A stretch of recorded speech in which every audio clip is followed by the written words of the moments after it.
Baiklah, disampaikan terima kasih atas kesempatan yang diberikan kepada saya.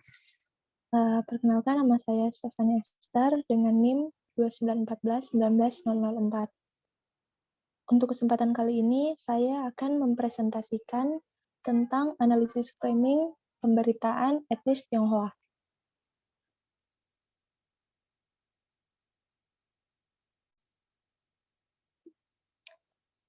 Pengertian analisis framing.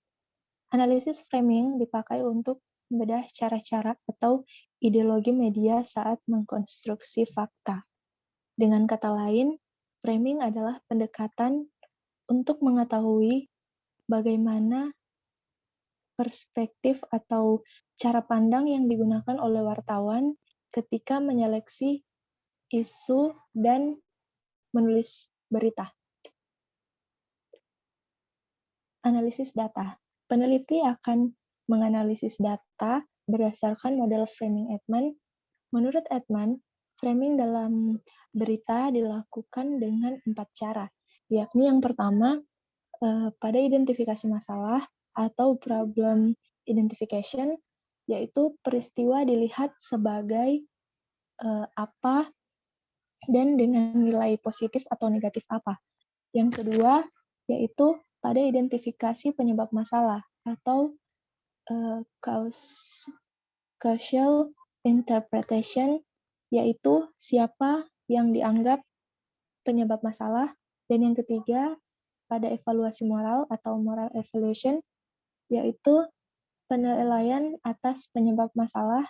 Dan yang keempat, saran penanggulangan masalah atau treatment recommendation, yaitu menawarkan suatu cara penanganan masalah dan kadangkala memprediksikan hasilnya. Yang berikutnya ada jenis penelitian. Dalam penelitian ini, peneliti akan menggunakan metode penelitian kualitatif deskriptif. Metode ini akan memaparkan secara mendalam bagaimana media online Republika membingkai pemberitaan mengenai etnis Tionghoa. Model analisis framing yang ditafsirkan oleh William Jameson dan Andre Modigliani terdiri atas 2 pendekatan, yaitu pendekatan kultural dan pendekatan psikologis atau individual.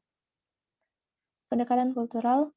Dalam pendekatan kultural ini dimaknai sebagai batasan wacana dalam konstruksi sebuah wacana. Sedangkan psikologis, pendekatan ini melihat bahwa pengalaman hidup individu dan wawasan individu turut berperan dalam mempengaruhi makna pesan yang diterima, berdasarkan frame of reference dan field of experience. Jameson dan Modigliani memahami wacana media sebagai suatu gagasan perspektif, interpretasi saat mengkonstruksi dan memberi makna suatu isu. Framing secara umum dapat dipahami sebagai metode atau melihat bagaimana sebuah media bercerita atas sebuah peristiwa. Ada 2 perangkat bagaimana ide-ide tersebut dapat diterjemahkan ke dalam teks berita. Yang pertama itu ada framing device atau perangkat framing, yaitu perangkat yang berhubungan dan berkaitan langsung dengan ide sentral atau bingkai yang ditekan dalam teks berita.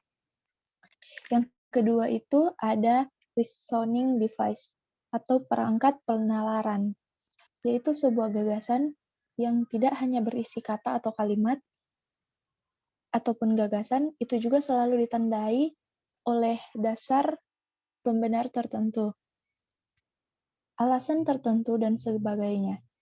Dasar pembenaran dan penalaran tersebut bukan hanya meneguhkan suatu gagasan tampak benar. Selanjutnya kita masuk kepada elemen pada framing device. Yang pertama ada metaphors atau perumpamaan, yaitu cara memindahkan makna sesuatu dengan merelasikan dalam bentuk Analogi. Maksudnya teks dalam berita tersebut menggunakan kata atau kalimat berbeda namun mengarah pada makna yang sama. Yang saya dapat dalam jurnal yaitu dalam framing device yang dapat kita lihat di jurnal ini,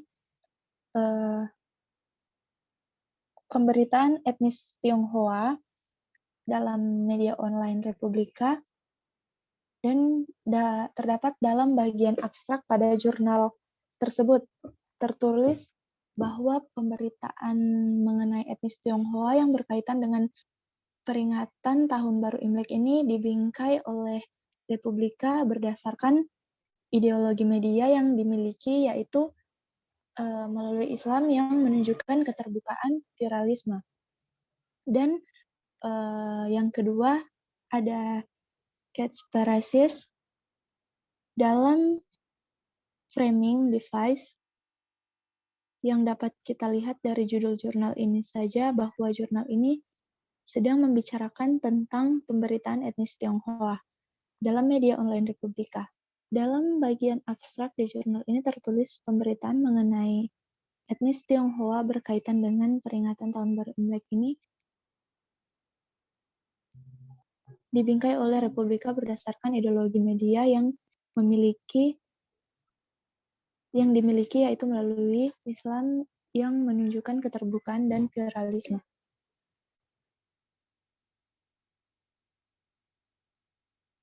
Yang ketiga yaitu eksemplar. Adalah menguraikan atau mengemas fakta tertentu secara mendalam agar memiliki bobot makna lebih pada satu sisi. Dijadikan rujukan atau pelajaran, mengaitkan bingkai dengan contoh uraian bisa berupa teori atau perbandingan yang memperjelas bingkai. Stereotip orang-orang Tionghoa ini telah ada sejak zaman dahulu, saat Belanda menjajah Indonesia dan kemudian Belanda menggunakan tangan orang-orang Tionghoa dalam mengambil keuntungan dari Indonesia. Dan yang keempat adalah deposition, yaitu penggambaran fakta mengenai makna kata, istilah atau kalimat yang bermakna konotatif merupakan makna lain, sedangkan denotatif adalah makna sebenarnya.